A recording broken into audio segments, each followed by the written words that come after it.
والسلام على الذين اصطفى.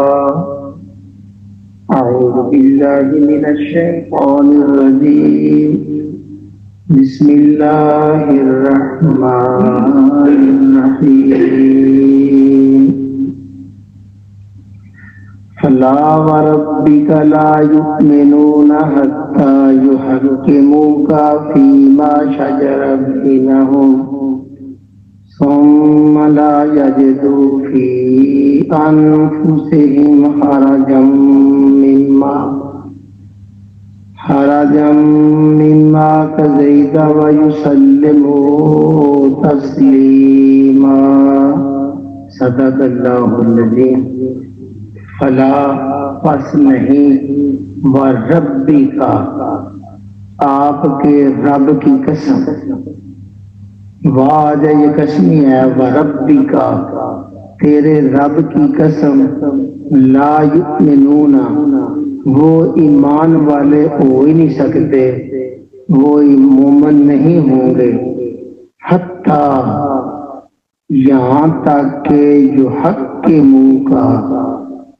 جو حق کے منہ وہ حکم مان لیں، وہ فیصلہ کرنے والا مان لیں کا آپ کو. جب تک وہ آپ کو فیصلہ کرنے والا حکم نہیں مانیں گے وہ مومن ہو ہی نہیں سکتے. یہ بات رب تیرا رب قسم کھا کے کہہ رہے. فی ما ان چیزوں کے بارے میں شاجر بینہم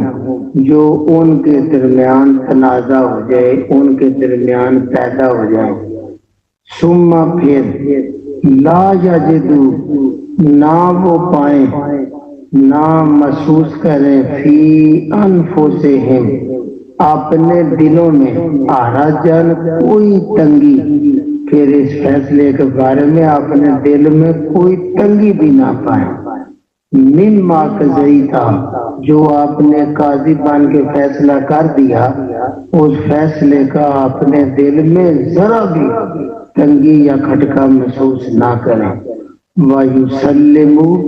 اور اس کو تسلیم کر لیں. کس طرح تسلیمہ، جس طرح تسلیم کرنے کا حق ہے. اگر یہ بات ہے تو وہ ایمان والے ہیں. اب اللہ رب العزت ویسے بھی بات کرے، بلکہ عام صادق انسان بھی بات کرے تو لوگ اس پر اعتبار کرتے ہیں. لیکن اگر اللہ رب العزت بات کرے تو کمال کا ہمیں یقین کرنا چاہیے. پھر پروردگار اپنے رسول سے کہے کہ آپ کا رب قسم کھا کے بات کرتا ہے، تو پھر بھی اس سے بڑی بات ہی کوئی نہیں ہو سکتی کہ رب کائنات قسم کھا کے بات کر رہے ہیں. ہمیں اس بات پہ صحیح چکنے ہو کے دل و دماغ کو حاضر کر کے اس بات کو سننا چاہیے. اس میں لفظ ربی کا جو ہے نا، یہ نبی کریم صلی اللہ علیہ وسلم کا کتنا مقام و مرتبہ بیان کیا جا رہا ہے کہ اے رسول آپ کا رب، یعنی کائنات میں سے رسول کریم کا نام لے کے کہا جا رہا ہے کہ آپ کا رب. ہم غور کریں گے فلا کا مطلب ہے جو پیچھے اللہ نے بیان کیا کہ اگر غلطی ہو جائے تو خود استغفار کرنا چاہیے، اللہ سے معافی مانگنی چاہیے. تو اللہ نے کہا فلا، بس انہوں نے ایسا نہیں کیا. اب اللہ آگے رسول بتاتے ہیں ربی کا آپ کے رب کی قسم. لا یؤمنون وہ مومن ہو ہی نہیں سکتے، وہ ایمان لا ہی نہیں سکتے. یہ قیامت تک کے لیے سود ہے کہ وہ بندہ مومن ہو ہی نہیں سکتا. حتیٰ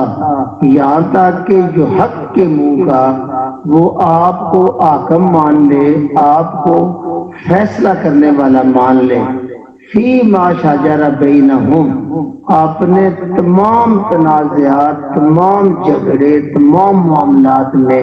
وہ آپ کو فیصلہ کرنے والا جب تک نہیں مانیں گے وہ مومن ہو نہیں سکتے. 3 شرطیں لگائی ہیں. پہلی کہ آپ کو حکم ماننا ہے ہر معاملے میں، اپنی ذات کا معاملہ ہو، خاندان کا معاملہ ہو، کاروبار کا معاملہ ہو، لین دین کا معاملہ ہو، کہیں بھی تنازع ہو جائے، کہیں بھی اختلاف ہو جائے تو اللہ کے رسول کو ہم نے حکم ماننا ہے. یہ پہلے ایمان کی نشانی ہے. اور دوسری کیا ہے ثم لا یجدوا، پھر ذرا بھی نہ پیدا ہو فی انفسہم، ان کے دلوں میں حرجن تنگی کہ نبی کریم صلی اللہ علیہ وسلم جو فیصلہ فرما دیں اس فیصلے کے بارے میں ان کے دل میں معمولی سا بھی کھٹکاری پیدا ہونا چاہیے کہ یہ میرے خلاف ہوا ہے، یہ فیصلہ ٹھیک نہیں ہوا، بلکہ صحیح دل میں کے ساتھ اس کو تسلیم کرنا ہے۔ دوسرا یہ دل میں خیال بھی پیدا نہ ہو، اس لیے کہ دنیا کا کوئی مولوی کوئی عالم فیصلہ کرے تو اس میں غلطی کی گنجائش ہے، لیکن پیغمبر اسلام صلی اللہ علیہ وسلم کا فیصلہ یہ ربانی فیصلہ ہوتا ہے، یہ ایسا برحق فیصلہ ہوتا ہے کہ اللہ اس پہ تصدیق کر رہا ہوتا ہے، کیونکہ نبی وما ينطق عن الهوى ان هو الا وحی یوحی، پیغمبر اسلام تو اللہ کی مرضی کے بغیر بولتے نہیں ہیں، لہذا آپ کا فیصلہ کائنات میں صحیح برحق فیصلہ ہے، اس فیصلے کے بارے میں دل میں معمولی سا خیال میں نہیں آنا چاہیے کہ کہیں میرے ساتھ جاتی ہے۔ یہ دوسری شرط ہے ایماندار ہونے کی، اور تیسری شرط ہے یعنی مما قضیتا، جو بھی آپ فیصلہ کرتے جس معاملے کا اس کے بارے میں دل میں ذرا بھی کھٹکا تنگی محسوس تک نہ ہو، یہ ایمان کی نشانی ہے۔ اور تیسری ہے وَيُسَلِّمُ تَسْلِيمًا، اس کو اعلانیہ تسلیم کرے، یعنی زبان سے دل سے اور عمل سے مان لے کہ پتہ چل جائے کہ اس نے نبی کا فیصلہ سمجھ کے تسلیم کر لیا۔ یہ تین شرطیں اگر پوری ہوں تو رب کائنات قسم کھا کہتے ہیں ایمان ثابت ہوگا۔ آپ بندہ غور کرے، اب صحابہ کی زندگی سے میں ایک دو مثال دیتا ہوں۔ حضرت عبداللہ ابن زبیر رضی اللہ تعالیٰ عنہ، مسلم شریف کی حدیث ہے، وہ بیان کرتے ہیں کہ ایک انصاری تھے اور حضرت زبیر، ان کے درمیان ایک نالی جس سے پانی بہتا ہے اس کا جھگڑا ہو گیا۔ یہ علاقہ مقام ہے، حضرت زبیر رضی اللہ تعالیٰ عنہ کا کھیت اوپر ہے اور انصاری کا نیچے ہے، جب پانی آتا ہے بارشی پانی تو پھر وہ بہتا ہوا نیچے جاتا ہے۔ انصاری نے کہا خبردار تم پانی کو روکا نہ کرو، پانی کو آنے دو۔ حضرت زبیر نے اس کا انکار کر دیا، انہوں نے کہا میرا کھیت ہے، میری مرضی، میرا پانی رکھوں نہ روکوں۔ تو یہ مقدمہ رسول کریم صلی اللہ علیہ وسلم کے پاس چلا گیا۔ آپ صلی اللہ علیہ وسلم نے دونوں کی بات سن کے حضرت زبیر سے کہا دیکھو کہ جب پانی آئے نا اپنے کھیت کو سیراب کر لیا کرو، جب وہ پورا ہو جائے تو مسائل کی طرف پانی جانے دیا کرو۔ یہ اتنا پیارا آپ نے فیصلہ کیا سہولت کے لیے۔ تو وہ انصاری بولا، کہتے ہیں اللہ کے رسول یہ فیصلہ آپ نے تب کیا ہے کہ زبیر آپ کی پھپھو کا بیٹا ہے، آپ کا پھپھو ذات بھائی ہے۔ یہ بات سنتے اللہ کے نبی صلی اللہ علیہ وسلم کا رنگ متغیر ہو گیا، انہوں نے کہا میں نے سہولت کے لیے کہا ہے زبیر، اب صحیح آپ کا فیصلہ یہ ہے کہ جتنا پانی آئے تم اپنے کھیت کو سیراب کرو اور اس کے بعد منڈیر بنا لو، اس منڈیر میں روک لو اپنا پانی پورے کا پورا جتنی ضرورت ہے، اب منڈیروں کے اوپر سے جو مسائل کے لیے وہ بہنے دو، یہ صحیح انصاف کا فیصلہ ہے۔ تو اب حضرت زبیر کہتے ہیں کہ جب نبی کریم صلی اللہ علیہ وسلم نے یہ فیصلہ کیا تو میرا خیال ہے اس وقت یہ ایسے نازل نہیں ہے کہ فلا وربی کا، کہ آپ کے رب کی قسم لا یؤمنون، تم ایمان والے ہو ہی نہیں سکتے حتی یحکموک فیما شجر بینہم، یہاں تک کہ تمہارا کوئی بھی تنازع ہو اس میں تم رسول کریم کو حق نہ مان لو۔ اور اسی طرح حضرت عبداللہ بن عمر رضی اللہ تعالیٰ جو عمر فاروق کے بیٹے، وہ ایک بار حدیث بیان کر رہے ہیں، یہ بخاری شریف کی حدیث ہے، وہ کہتے ہیں کہ میں نے اللہ کے رسول صلی اللہ علیہ وسلم کو طواف کرتے ہوئے حج عمرہ کا دیکھا ہے کہ آپ حجر اسود کا استلام کرتے، استلام ہوتا ہے کہ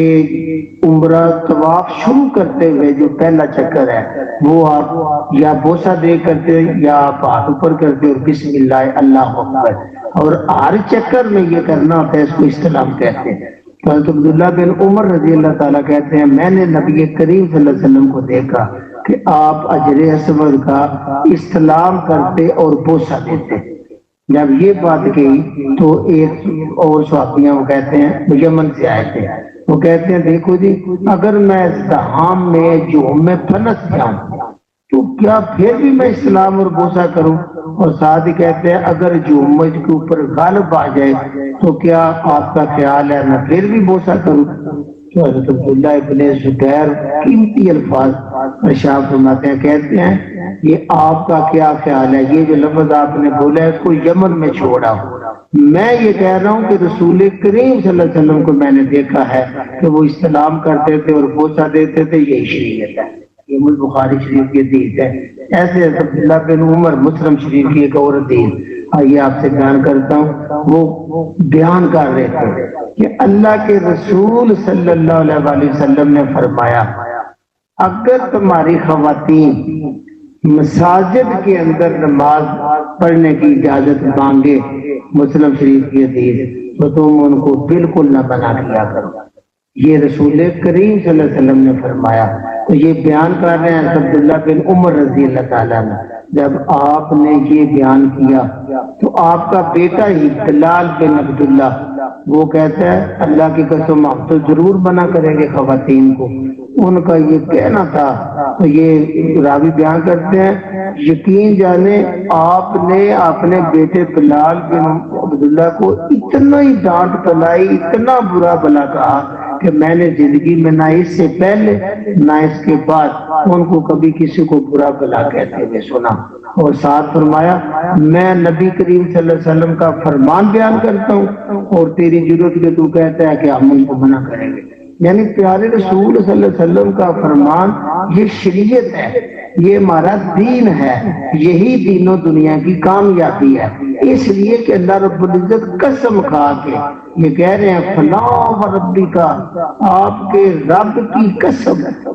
لا یؤمنون،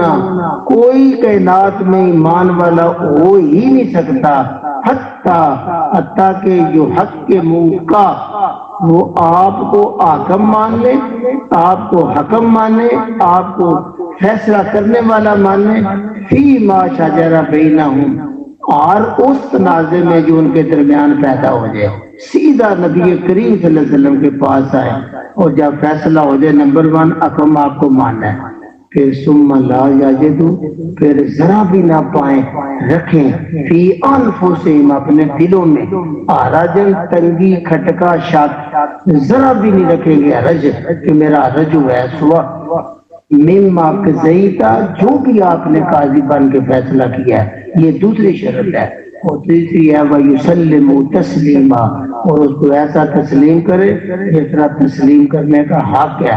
دل و جان سے سمعنا وَأَطَعْنَا کہہ کے اس پہ عمل درآمد شروع کر دیں۔ اب ایک چھوٹا سا سوال دل میں پیدا ہوتا ہے کہ اب نبی کریم صلی اللہ علیہ وسلم ذاتی سیت میں تو موجود نہیں، تو آپ کا مقدمہ کس کے پاس لے کے جائیں؟ یہ سوال ہے نا کہ قرآن مجید قیامت تک کے لیے تحت ہے۔ تو یہی میرا بھی سوال ہوگا کہ جس نے سارے قوانین بنائے ہیں ملک چلانے کے لیے، کیا وہ موجود ہے؟ فرض کرے قائد اعظم نے قانون تھا، اسمبلی میں قانون بنائے ملک کے آئین کے بارے میں، تو کیا قائد اعظم موجود ہے؟ نہیں، قانون تو موجود ہے نا، ہے۔ نبی کریم صلی اللہ علیہ وسلم ذاتی سیرت سے موجود ہے؟ نہیں۔ کیا آپ کی رسالت موجود ہے؟ موجود ہے۔ تو کیا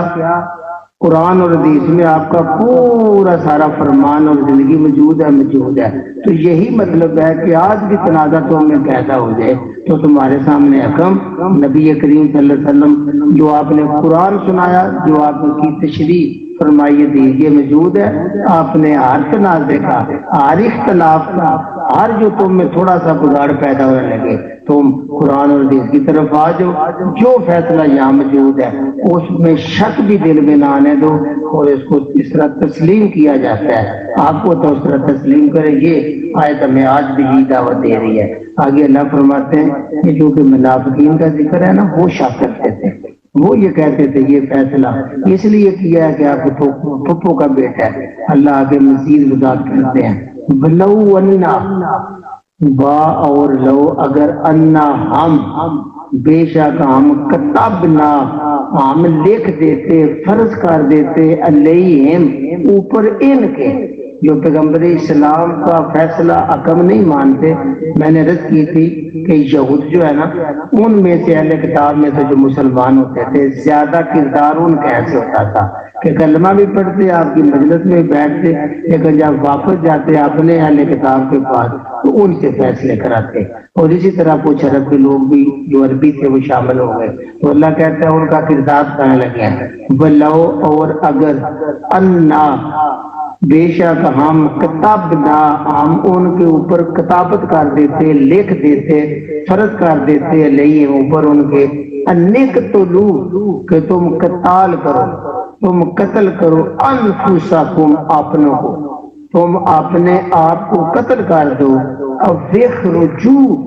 یا تم نکل جاؤ من دیارکم اپنے گھروں سے، یا تم اپنے گھروں سے نکل جاؤ، ہجرت کرو، ما فعلو ما نہ فعلو وہ یہ فعل کرتے تو وہ یہ کام نہ کرتے، ایک یہ الا قلیلا منہم سوائے تھوڑے سے ان میں سے یہ کام کرتے ہیں۔ اب اللہ رب العزت کہتے ہیں وہ اللہ کے بندو اتنی آسان بات ہے کہ تنازع ہو جائے تو سیدھے نبی کریم صلی اللہ علیہ وسلم جس پر ایمان لائے، کلمہ پڑھا ہے لا الہ الا اللہ محمد رسول اللہ، ان کے پاس آ جاؤ، اور وہ پیارے رسول جو ہیں وہ اللہ کے عین ارشاد کے مطابق فیصلہ کرتے ہیں، اسی میں تمہاری بہتری بھی ہے، اور اس کو تسلیم کر لو۔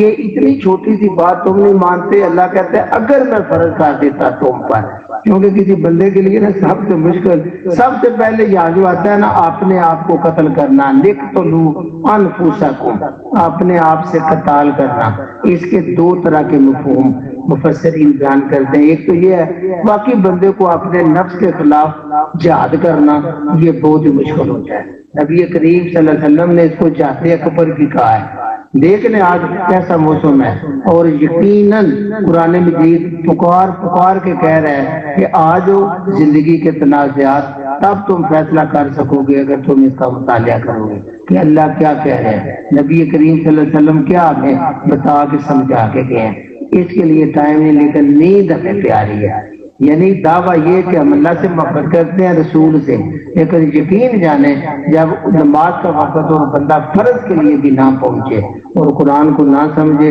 تو وہ فیصلہ تو خود کرے نا کہ کتنا زیادہ وہ اس فیصلے کو باندھ ہے۔ اب یہ ہے اپنے نفس سے یاد کرنا، اور دوسرا یہ ہوتا ہے کہ جب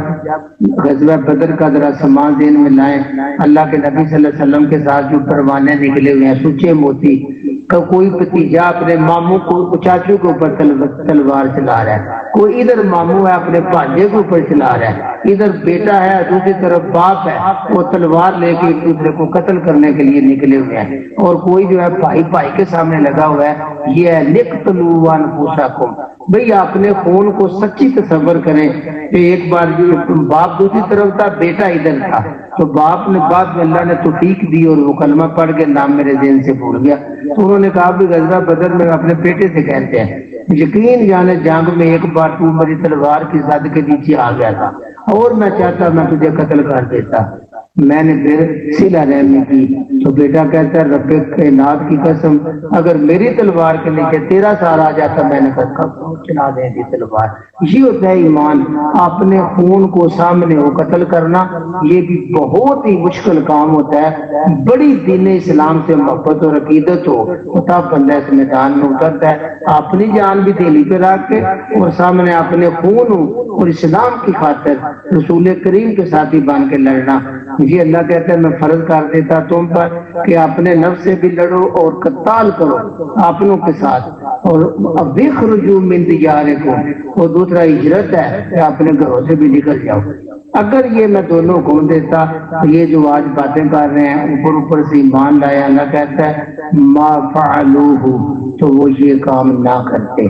الا قلیل منہم، سوائے ان میں سے تھوڑے۔ تو پتہ یہ چلا کہ اگر قتال بھی کرنا پڑے، میدان جنگ میں اترنا پڑے اسلام کی خاطر، اور گھر بار بیوی بچے چھوڑنے پڑے، جو چھوڑ جاتے ہیں حقیقت میں اللہ رب العزت سے سچی محبت وہی لوگ کرتے ہیں، آگے اللہ نے اس کا اجر بھی بتا دیا، بلو انہم، اگر بے شک وہ فعلو یہ کر جاتے، اللہ کے حکم پر کر جاتے، جانے پیش کر دیتے، کیونکہ جان اللہ رب العزت کی دی ہوئی ہے، اور نہ بھی میدان میں جائیں اللہ جانتے ہیں چنکی لگا کے جان تمہاری اسرائیل کو بھیجے لے جائے، تو تم اللہ کی دی ہوئی جان کو اللہ کی مرضی کے لیے تو قربان کرنے کے لیے تیار نہیں، اللہ کا عطا کیا ہوا مال اللہ کے مانگنے پہ تم نہیں کرتے، اور اللہ کہتا ہے لو انا فعل، اگر وہ یہ کر جاتے ما یوعظون بہ، جو ان کو نصیحت کی جا رہی ہے واعظ کیا جا رہا ہے، اگر یہ وہ دونوں کام کر جاتے قتال بھی اور ہجرت بھی، لکان خیر لہم، لکانا ضرور ہو جاتا خیرن خیر لہم ان کے لیے، تو ان کے لیے یہ خیر کا سامان پیدا کر دیتے، ان کے لیے دنیا آخرت میں بھلا ہی بھلا ہو جاتا۔ آگے واشدہ، اور وہ شدید ہو جاتے، خوب مضبوط ہو جاتے، تثبیتا، ایمان کے اوپر وہ پورے ثابت قدم رہنے والے بن جاتے، کیونکہ جو بندہ اللہ کی خاطر قتال کے لیے نکل جائے، اللہ کی خاطر ہجرت کر جائے، تو اس سے زیادہ ایمان پر اور مضبوطی کیا ہوتی ہے، اور اس سے زیادہ اور خیر کیا ہوتی ہے دنیا آخرت کی۔ آخری ہے وَإِذَن، اور اس وقت یعنی وہ دھونے کر جاتے تو پھر اللہ انعام اعلان کرتے ہیں، اذن اسی وقت لَأَتَيْنَاهُمْ، یہ میں نے بتایا لا جو ہوتا ہے لازماً یقینی کہ میں نے آتا ہے، لَأَتَيْنَاهُمْ، ہم ضرور ان کو عطا کر دیتے، اللہ عطا کرتا کیا، مِلَّدُنَّا، اپنی جناب سے، من سے، لدنا، اپنی جناب سے، اپنے فضل سے، اپنے خزانوں سے، اللہ کہتے ہیں ہم ان کو اپنے خزانوں سے ضرور عطا کرتے، کیا، اجرن عظیما، بہت بڑا اجر۔ ادھر ایک بادشاہ دینے لگے تو کہتا ہے جاؤ جی کرکٹ والوں کو 60 کروڑ 90 کروڑ خزانوں سے دینے ہیں، کیونکہ جتنا خزانہ بڑا ہوتا ہے عہدہ بڑا ہوتا ہے بڑا نوازا جاتا ہے۔ بندہ صبر کرے، خالق کائنات کے خزانے ہو اور خالق کائنات کہہ رہا ہو کہ میں ان کو عطا کر دیتا اجر عظیما، اتنا بڑا عدل، اتنا بڑا اجر بدلہ کہ وہ سنبھال نہ پائیں گے، ان پہ بڑے کاموں کا اجر بھی بڑا ہوتا ہے۔ وَإِذَن، اور اس وقت لَأَتَيْنَاهُمْ، ہم ضرور ان کو عطا کرتے مِلَّدُنَّا، اپنی جناب سے، اپنے خزانوں سے، اجر عظیما، بہت بڑا اجر۔ ابھی یہاں بھی نہیں، ایک انعام اور بھی ہے، وَلَهَدَيْنَاهُمْ، وا اور پھر لام آ گیا، لَهَدَيْنَا، ہم ان کو ہدایت دے دیتے، ہم ان کو چلا دیتے، ہم ان کو ضرور چلاتے، صراط مستقیمہ،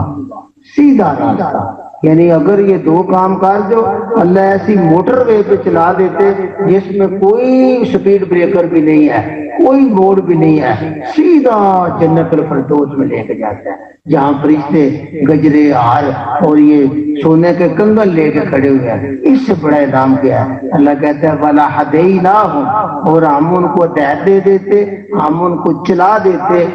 جس کے لیے ہر انسان دعا کرتا ہے اللہ اکبر جب وہ سورہ فاتحہ پڑھتا ہے، کہتا ہے اہدنا الصراط المستقیم،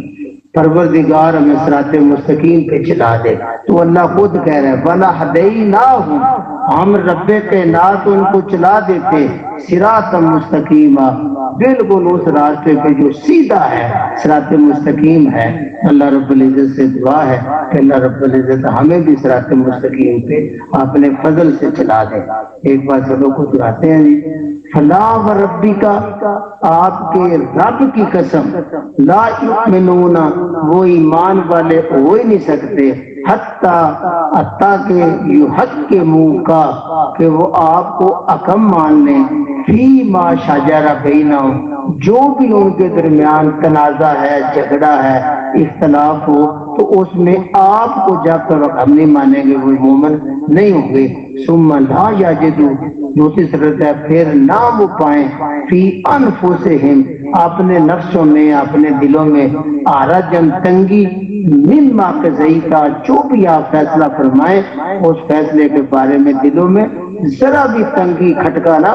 پائیں، وَيُسَلِّمُوا تسلیما، اور اس کو ایسا تسلیم کریں جس طرح تسلیم کرنے کا حق ہے، اعلانیہ تسلیم کریں اور اس پہ عمل کریں، ولو ان كتبنا علیہم، اور اگر ہم ان کے اوپر فرض کر دیتے نقتلوا انفسکم کہ اپنے آپ سے قتال کرو، اپنے آپ کو قتل کرو، اب اخرجوا من دیارکم یا اپنے گھروں سے نکل پڑو،